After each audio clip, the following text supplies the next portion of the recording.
जय हिंद, नमस्कार साथियों। जो कतर में इंडियन नेवी के पूर्व जवानों को फांसी की सज़ा हुई थी वो अब माफ़ हो चुकी है। इस फांसी की सज़ा को जेल की सज़ा में तब्दील कर दिया गया है। इसके अलावा इस वीडियो में विस्तार से जानेंगे कि कतर में भारतीय सैनिकों को क्यों फांसी की सज़ा सुनाई गई, क्या इन लोगों की दोबारा भारत वापसी हो पाएगी या नहीं। इन सभी चीज़ों को हम विस्तार से आगे जानेंगे।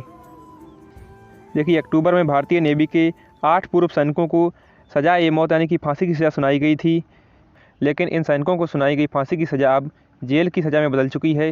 इसमें अगस्त 2022 में इन सैनिकों को आधी रात में 30 तारीख को गिरफ्तार किया गया था। इसके बाद इनकी गिरफ्तारी का कारण भी नहीं बताया गया था, लेकिन स्थानीय और अंतर्राष्ट्रीय मीडिया की रिपोर्टों के मुताबिक गिरफ्तार किए गए भारतीयों पर दोहा में काम कर रहे यानी कि दोहा जो कतर की राजधानी है, ये लोग एक सबमरीन प्रोजेक्ट की संवेदनशील जानकारियाँ इजराइल से साझा करने का इन पर आरोप लगाया गया था और कतर देश में ऐसे आरोपों के साबित होने पर सजा ए मौत का प्रावधान है। और जो कंपनी ये स्टेल्थ टेक्नोलॉजी से लैस सबमरीन बना रही थी, उस कंपनी का नाम है Dahra global technologies and intelligence services, जो कि इस मामले के बाद ये प्रोजेक्ट पूरा बंद हो चुका है। जितने भी इन लोगों को सज़ा सुनाई गई थी, ये लोग दहरा अल ग्लोबल टेक्नोलॉजीज कंपनी के कर्मचारी थे, जो कि एक निजी कंपनी थी जो कतर के सशस्त्र बलों और सुरक्षा एजेंसियों को प्रशिक्षण यानी कि ट्रेनिंग एवं अन्य सर्विस प्रदान करती थी। पिछले साल अगस्त यानी कि 2022 में अज्ञात आरोपों के चलते इन लोगों को गिरफ्तार किया गया था। इन लोगों को गिरफ्तार करने का मेन कारण तो यही था कि कतर में एक स्टेल्थ टेक्नोलॉजी से लैस सबमरीन बनाई जा रही थी, यानी कि ऐसी सबमरीन जो रडार के पकड़ में न आए।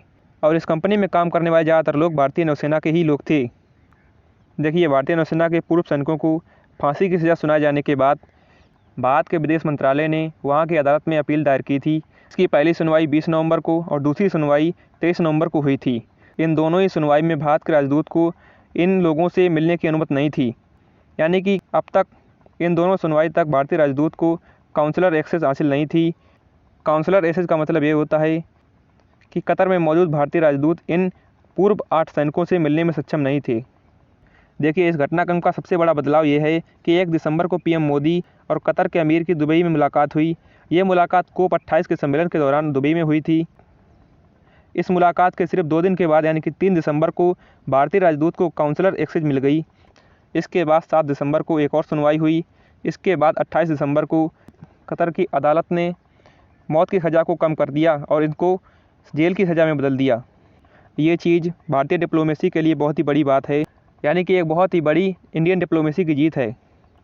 अब चर्चा करते हैं कि जो इंडियन नेवी के जवान हैं ये कभी भारत आ पाएंगे या फिर नहीं। इंडियन नेवी के इन जवानों को भारत आने के लिए 2 विकल्प नज़र आते हैं। पहला है, भारत और कतर के बीच 2014 में एक समझौता हुआ था। इस समझौते में दोनों देशों में सज़ा काट रहे लोगों की अदला बदली की सहमति बनी थी। यानी कि पहला विकल्प है वो है भारत और कतर के बीच एक संधि है। अगर कतर के कोर्ट ने कोई सज़ा दे रखी है तो जो आरोपी है वो भारत में आकर के अपनी सज़ा काट सकता है।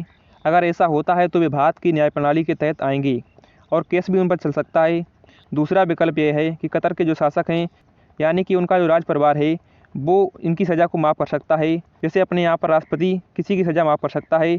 इसी प्रकार कतर के राजकुमार के पास भी यह अधिकार होता है कि वह इस सज़ा की माफ़ी दे दे। इन 2 तरीक़ों से इन लोगों की अपने देश भारत पर वापसी हो सकती है।